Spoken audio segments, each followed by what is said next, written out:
पास एक चार्ट है जिसमें यूएस, इजराइल का कंबाइन कितना फोर्स स्ट्रेंथ है और ईरान का कितना स्ट्रेंथ है। उसमें जैसे बता रहे हैं कि कितने पर्सनल्स हैं। अगर हम यूएस और ईरान को इजराइल को जोड़ लें तो लगभग जो संख्या है, ईरान के पास लगभग 61,000 है और यूएस और इजराइल को जोड़ लें तो वो 14 लाख के पास पहुंच जाती है अगर पर्सनल्स की बात करें। अगर ये है एक्टिव मिलिट्री पर्सनल्स। रिजर्व की भी स्ट्रेंथ ऐसे ही 3 गुना ज़्यादा है। अगर फाइटर एयरक्राफ्ट्स की बात करें तो ईरान के पास सिर्फ 180 कुछ फाइटर एयरक्राफ्ट्स हैं और अगर यूएस और इजराइल को जोड़ के इनकी कंबाइंड स्ट्रेंथ 2000 के ऊपर है। तो एक जगह 180 है, दूसरी जगह 2000 है। एक जगह 13 है अटैक हेलीकॉप्टर्स ईरान के पास और यूएस अगर साथ में आ जाए इजराइल के तो 1000 के ऊपर है। ज़ाहिर तौर पे देश सबमरीन्स हो चाहे फ्लीट स्ट्रेंथ हो, मिसाइल्स की बात कर रहे थे हम लोग तो यूएस और इजराइल का तो डिस्क्लोज नहीं है। जिस तरह से बता रहे थे कि इतनी मिसाइल्स की बारिश कर दी, तो ईरान के पास भी एक रिजर्वॉयर है, 2000 से 3000 मिसाइल्स उनके पास है। तो वो जो हम लोग वेपनरी की बात कर रहे हैं, डिफेंस की बात कर रहे हैं, मतलब यहाँ पे हम ऑपरेशन सिंदूर से कहीं आगे निकल गए। मंजीत बोल रहे थे ना कि वो उस तरह से क्लासरूम लड़ाई नहीं रह गई है ये। और यही वजह है कि एक तरफ जितेंद्र जहाँ पे यूएस की भूमिका अहम हो जाती है, हम लोग चर्चा करना ज़रूरी है कि भारत का क्या रोल रहेगा। और मतलब मुझे लगता है कि अगर हम देखें कि भारत ने कई दो देशों की लड़ाई में अपना एक स्टैंड बहुत क्लियर रखा। चाहे वो आप देखें कि जब इजराइल और फिलिस्तीन के बीच में जो चल रहा था उसमें हो, चाहे यूक्रेन और रशिया के युद्ध के बीच में हो। फिलिस्तीन से भी रिश्ते हैं, इजराइल से भी रिश्ते हैं। यूक्रेन और रशिया में भी प्रधानमंत्री नरेंद्र मोदी ने बोला कि not the era of war. तो 3-4 ऐसे युद्ध हुए हैं जहाँ पे भारत ने अपना एक स्टैंड, अलग स्टैंड कायम किया है। लेकिन मतलब मुझे लगता है कि मेरे हिसाब से सबसे बड़ा डिप्लोमेटिक चैलेंज इंडिया के लिए इस वाले युद्ध को में एक स्टैंड लेना है।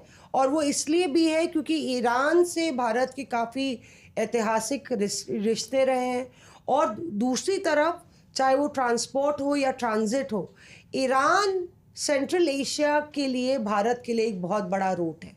पाकिस्तान को अगर बाईपास करना हो और उसको भारत जो है बिल्कुल भी साइडलाइन करने की कोशिश नहीं करेगा। किस तरह से भारत का रोल?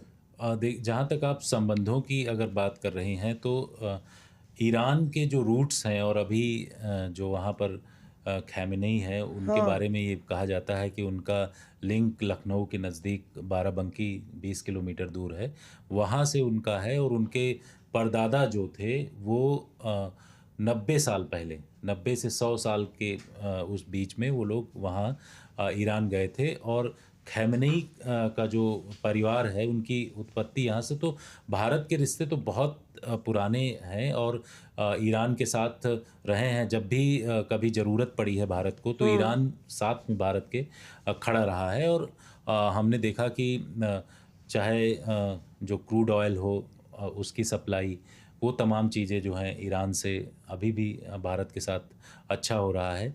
और इन तमाम चीज़ों को लेकर के, लेकिन सबसे ख़ास बात यह है कि जिस तरीके का माहौल अभी इस वक्त बना हुआ है, पिछले 8 दिनों से जो हम लोग सिचुएशन देख रहे हैं कि दोनों कंट्रीज़ इज़राइल और ईरान एक दूसरे के ऊपर अपनी पूरी ताकत लगा रहा है।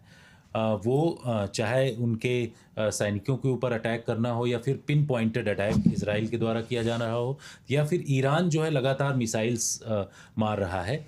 इसमें जो चिंता का विषय ये है कि जो एक्सपर्ट्स हैं वो उनकी तरफ से कहा जा रहा है कि कहीं ये थर्ड वर्ल्ड वार की तरफ ना मुड़ जाए, क्योंकि अमेरिका भी अंदर एंट्री करने की कोशिश कर रहा है। हालांकि अमेरिका की सिचुएशन अभी क्लियर नहीं है, लेकिन जिस तरीके की तैयारी, स्ट्रेटेजिक तैयारी अमेरिका कर रहा है चारों तरफ से, बहरीन, कुवैत, यूएई और इसके साथ साथ जो उसने खुद असद जो ईरान का पोर्ट है वहाँ पर भी उसके फाइटर जेट्स हैं। तो इस तरीके की तैयारी अमेरिका चारों तरफ से ईरान को घेरने की कोशिश कर रहा है। तो लगता है कि कहीं अगर ये वर्ल्ड वॉर थर्ड की तरफ चला गया तो पूरे वर्ल्ड की सिचुएशन ख़राब होगी। यही वजह है कि हमने देखा कि रसिया के जो प्रेसिडेंट हैं उन्होंने चीन के प्रेसिडेंट से बातचीत किया, उनसे डिटेल इंफॉर्मेशन लिया और रसिया ने सीधे तौर पर चेतावनी भी दिया कि अमेरिका जो है युद्ध की तरफ न जाए, नहीं तो उसको इसके अंजाम भुगतने होंगे। तो इस तरीके की चेतावनी देने का मतलब ही यही दिखाई पड़ रहा है कि कोई नहीं चाह रहा है कि ऐसी सिचुएशन में युद्ध हो, तीसरा विश्व युद्ध हो, जिससे कि पूरे वर्ल्ड की सिचुएशन ख़राब हो, क्योंकि बहुत सारी ऐसी कंट्रीज़ हैं। रूस को देखा हमने, यूक्रेन के साथ लड़ाई लड़ ही रहा है, उसकी सिचुएशन ख़राब है। चाइना भी नहीं चाहता है, क्योंकि चाइना का भी हमने देखा कि 400 बिलियन डॉलर का जो है चाइना तेल खरीद रहा है ईरान के साथ, 200 बिलियन डॉलर के आसपास रूस खरीद रहा है।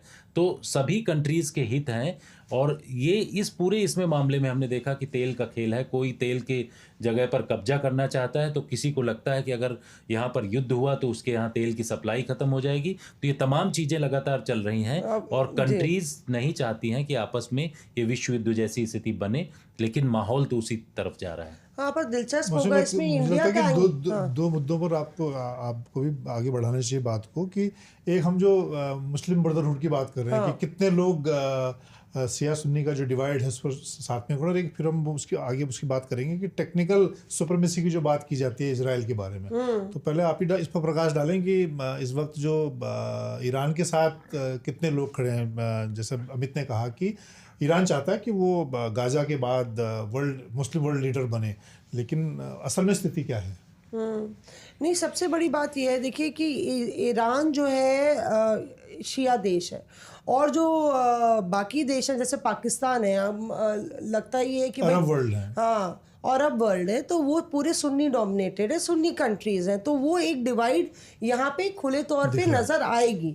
मतलब कई लोग चाहेंगे कि प्रॉक्सी की तरह से ही वो ईरान को अपनी जगह पे लाएं, क्योंकि ईरान मुस्लिम ब्रदरहुड का लीडर बनना चाहता है और यहाँ पे भारत की भी भूमिका बहुत इम्पोर्टेंट हो जाती है, क्योंकि आप अरब वर्ल्ड से अच्छे रिश्ते हैं आपके, यूएई हो या बाकी देश हैं, उनका एक्सेस आपको ईरान के ज़रिए मिलता है। तो ईरान से भी भारत अपने टाइज सिवियर नहीं करना चाहेगा। जो बात मैं भारत की भूमिका पर ला रही थी कि जब आप यहाँ पे जिक्र कर रहे हैं कि आपका सुप्रीम लीडर के रिश्ते भारत से, मतलब उनके पुश्तैनी रिश्ते हैं, पंचतंत्र जो भारत की पंचतंत्र है वो पर्शिया के शाह ने भेजा था अपने चिकित्सक को कि आप यहाँ पे जाइए और यहाँ से आप पंचतंत्र लेके आइए और जो नैतिकता की कहानियाँ हैं उनको पर्शियन लैंग्वेज में, अरब लैंग्वेज में वहीं से ट्रांसलेट हुई। तो वो भारत उसको लीवरेज करेगा। और जहाँ तक वो इज़राइल की टेक्निकल सुप्रीमेसी की बात है, मतलब ये भी एक टाइट रोप वॉक है भारत के लिए। मतलब हम एक तरफ अगर इस्लामिक ब्रदरहुड की बात करें, भारत के लिए भी टाइट रोप वॉक है, क्योंकि पिछले 10 साल में मोदी सरकार में इज़राइल के साथ जो ट्रेड है वो लगभग 33% का इजाफा हुआ है। और मिलिट्री रिलेशन तो बहुत ज़्यादा बड़े हैं, और मिलिट्री रिलेशंस, हाँ, मिलिट्री रिलेशंस बहुत बड़े हैं। और इज़राइल ने सबसे इम्पोर्टेंट मंजीत कि ऑपरेशन सिंदूर में इज़राइल ने बिल्कुल अकेला देश है, सबसे सीधी लकीर खींची है। पर वहीं पे ईरान जिस तरह से बैलेंस करता है, उसने पाकिस्तान के साथ उसके जो रिश्ते हैं और वो पाकिस्तान की कभी साइड नहीं ली उसने। वही शिया सुन्नी और मुस्लिम ब्रदरहुड की बात आ जाती है कि जो भारत में शिया कनेक्शन है, भारत का शिया कनेक्शन है इज़राइल से। बहुत सारे ऐसे लोग हैं जो शिया ओरिजिन के हैं, जो इज़राइल में रह रहे हैं, इंडियन ओरिजिन के हैं, और इस तरह का एक्सचेंज है। तो ये लगातार इस तरह का डिवीज़न हम लोग ने पहले भी इस्लामिक पूरी कम्युनिटी में देखा है और वो पॉलिटिक्स इस पर हावी होगी। पर इम्पॉर्टेंट ये भी हो जाता है कि अगर भारत के लिए सबसे बड़ा चैलेंज है तो सामने इज़राइल के पास क्या ऑप्शंस हैं। क्या इज़राइल पूरी तरह से अभी नेतन्याहू क्या सोच रहे हैं, ये महत्वपूर्ण हो जाता है। और यहाँ पे मैं आपसे पूछना चाहूँगी, क्योंकि कहीं ना कहीं बेंजामिन नेतन्याहू और प्रधानमंत्री नरेंद्र मोदी की स्टाइल ऑफ फंक्शनिंग की तुलना भी हुई है, उनकी दोस्ती का भी जिक्र हुआ है और जिस तरह से ट्रेड में इजाफा हुआ है। पहले हम लोग सिर्फ जो है बात करते थे कि डिफेंस इक्विपमेंट्स की, अब एग्रीकल्चर के क्षेत्र में भी इजराइल के साथ बहुत ज़्यादा कोऑपरेशन है, मेडिकल इक्विपमेंट से लेके। और बहुत सारे जूइश लोग जो हैं भारत से अब इजराइल पासपोर्ट पे इजराइल में रह रहे हैं, 26,000 से भी ज़्यादा। तो आपको लगता है कि बेंजामिन नेतन्याहू की लीडरशिप यहाँ पे, क्योंकि कहा जा रहा है वो वॉर मॉन्गरर है, सबसे लड़ाई करना चाहते हैं, और यहाँ पे किस तरह से आप देखते हैं कि इजराइल की भूमिका? सोशल मीडिया हम सब लोग अगर देखें तो जब से नरेंद्र मोदी और नेतन्याहू की दोस्ती और संबंध बढ़े हैं, नेतन्याहू इंडियन सोशल मीडिया के हीरो हैं। उनके कई मीम हैं, उनके हाथ में गीता दी हुई फोटो नजर आती है कि उनको वो एक मॉडल है, उनको गीता भेंट करी, वो तस्वीर खूब वायरल होती है। मोदी जी के साथ समुद्र पे घूमते उनकी तस्वीर वायरल, कोई उनको बताता है कि वो यदुवंशी हैं उनका मतलब ऐसे इस तरह की चीजें कि वो पुराने यदुवंशी हैं। तो ये सारी चीज़ें। लेकिन मैं एक चीज़ जो कह रहा था कि एक जो मिथ था इजराइल के बारे में कि वो टेक्निकली बहुत एडवांस है, उसके पास उसकी टेक्नोलॉजी, उसमें कई हद तक वो बात सही है। लेकिन 2 मौक़ों पर मुझे लगता है जो मैंने अभी हाल में देखा कि उसका ये मिथ टूटा है दुनिया के सामने। पहली बार जब हमास ने हमला किया, उसके सारे बैरियर को तोड़ते हुए, उसके सारे सिस्टम को ध्वस्त करते हुए, तब वो एक तरह से मतलब उस हक्का बक्का रही है कि भाई इतनी बड़ी संख्या में लोग घुस आए और उसके सारे ड्रोन, सारे सर्विलांस इक्विपमेंट सब फेल हो गए। इस वक्त जब उसको उम्मीद नहीं थी कि इजराइल ईरान उस पर जो जवाबी हमला करेगा वो इतना कारगर होगा कि मोसाद का हेडक्वार्टर भी टारगेट हो सकता है। उसके जो आप अस्पताल देखिए, बड़ी बिल्डिंग्स देखिए, अभी हालांकि अभी ईरान ने भी बहुत सिविल जो इजराइल के जगह हैं उनको टारगेट नहीं किया, अभी भी वो उसकी कोशिश है कि मिलिट्री टारगेट को। लेकिन ये हम आयरन डोम की बात करें, उसके ख़ास तौर से उसके जो एयर डिफेंस सिस्टम की बहुत तारीफ की जाती है दुनिया में कि सबसे अच्छा सिस्टम उसके पास है, आयरन डोम उसके पास है। लेकिन वो सारी चीज़ें पिछले 3-4 दिनों में एक तरह से ध्वस्त हो गई हैं। ईरान ने जिस तरह के जवाबी हमले किए और उसने भी पिन पॉइंट टारगेट किए, चाहे मोसाद का हेडक्वार्टर हो, चाहे उसके मिलिट्री सैन्य ठिकाने हों, उनको अपनी हाइपरसोनिक, अपनी जो सुपरसोनिक मिसाइल्स हैं उनसे टारगेट किया। अभी सुपरसोनिक और न्यूक्लियर का इस्तेमाल बाकी है। लेकिन जवाबी कार्रवाई में जितना कमज़ोर शायद ईरान को इजराइल ने समझा था। और आप देखिए 2 दिन पहले ट्रंप का बयान था, जब ट्रंप G7 से वापस आए, कि हमने ईरान का एयर स्पेस हमारे कंट्रोल में है। वो बात भी थोड़ी देर बाद गलत साबित हो गई जब खमैनी ने फिर बयान। ट्रंप ऐसा ये ट्रंप का स्टाइल है युद्ध में झूठ सच बोलना, माहौल बनाना, कुछ भी बोल दीजिए कि हमने ईरान के एयर सुप्रीम लीडर हमारे टारगेट पे है, हम एलिमिनेट करेंगे, लेकिन हम करेंगे। लेकिन अरे बाराबंकी से हमारे सुप्रीम लीडर बाराबंकी से आए हैं, बताओ। तो वॉर में ये सब चीजें और सोचा था किसी ने? हमने देखा इसमें इसकी भी बात होनी चाहिए कि आप देखिए इजराइल इस वक्त पूरे दुनिया में चाहे किसी भी सारे जर्नलिस्टों को एक्सेस दे रहा है, खूब इंटरव्यू दे रहा है, बातें कर रहा है। उनका एम्बेसडर, हमारी रिपोर्टर गई ना, शिवानी गई वहाँ पे, उनका एम्बेसडर स्टूडियो में आके पूरा बता रहा है कि हम क्या क्या कर रहे हैं। तो वो हर तरह से मतलब वॉर में कहते हैं ना कि सभी चीज़ें आप जायज़ होती हैं, आप प्रोपेगेंडा भी कीजिए, सब कुछ कीजिए। तो अमेरिका और इजराइल उसमें माहिर है। Interesting topic, Manjeet. हाँ, बड़ी इंटरेस्टिंग बात यह है कि अरे आपने सबसे इंटरेस्टिंग बात बताई जो बाराबंकी वाली बताई है। जो हथियारों वाली बात, सोचे कि हमारे घर के पास आ गए जितेंद्र, लखनऊ के पास का जिक्र कर रहे हैं, कुछ खास होगा, बताइए। हाँ, हथियारों की बात जो मंजीत जी बता रहे हैं कि वो वहाँ पर एक प्रोजेक्ट फ्लावर चलता है। अच्छा। ईरान और इजराइल के बीच में जब ये दोनों कंट्रीज एक दूसरे के दोस्त थे, तो प्रोजेक्ट फ्लावर के तहत ये दोनों कंट्रीज वेपन और वेपन टेक्नोलॉजी का एक दूसरी कंट्री में आदान प्रदान करते थे। तो ज़्यादातर जो वेपन्स हैं वो सब इजराइल के ईरान के अंदर हैं।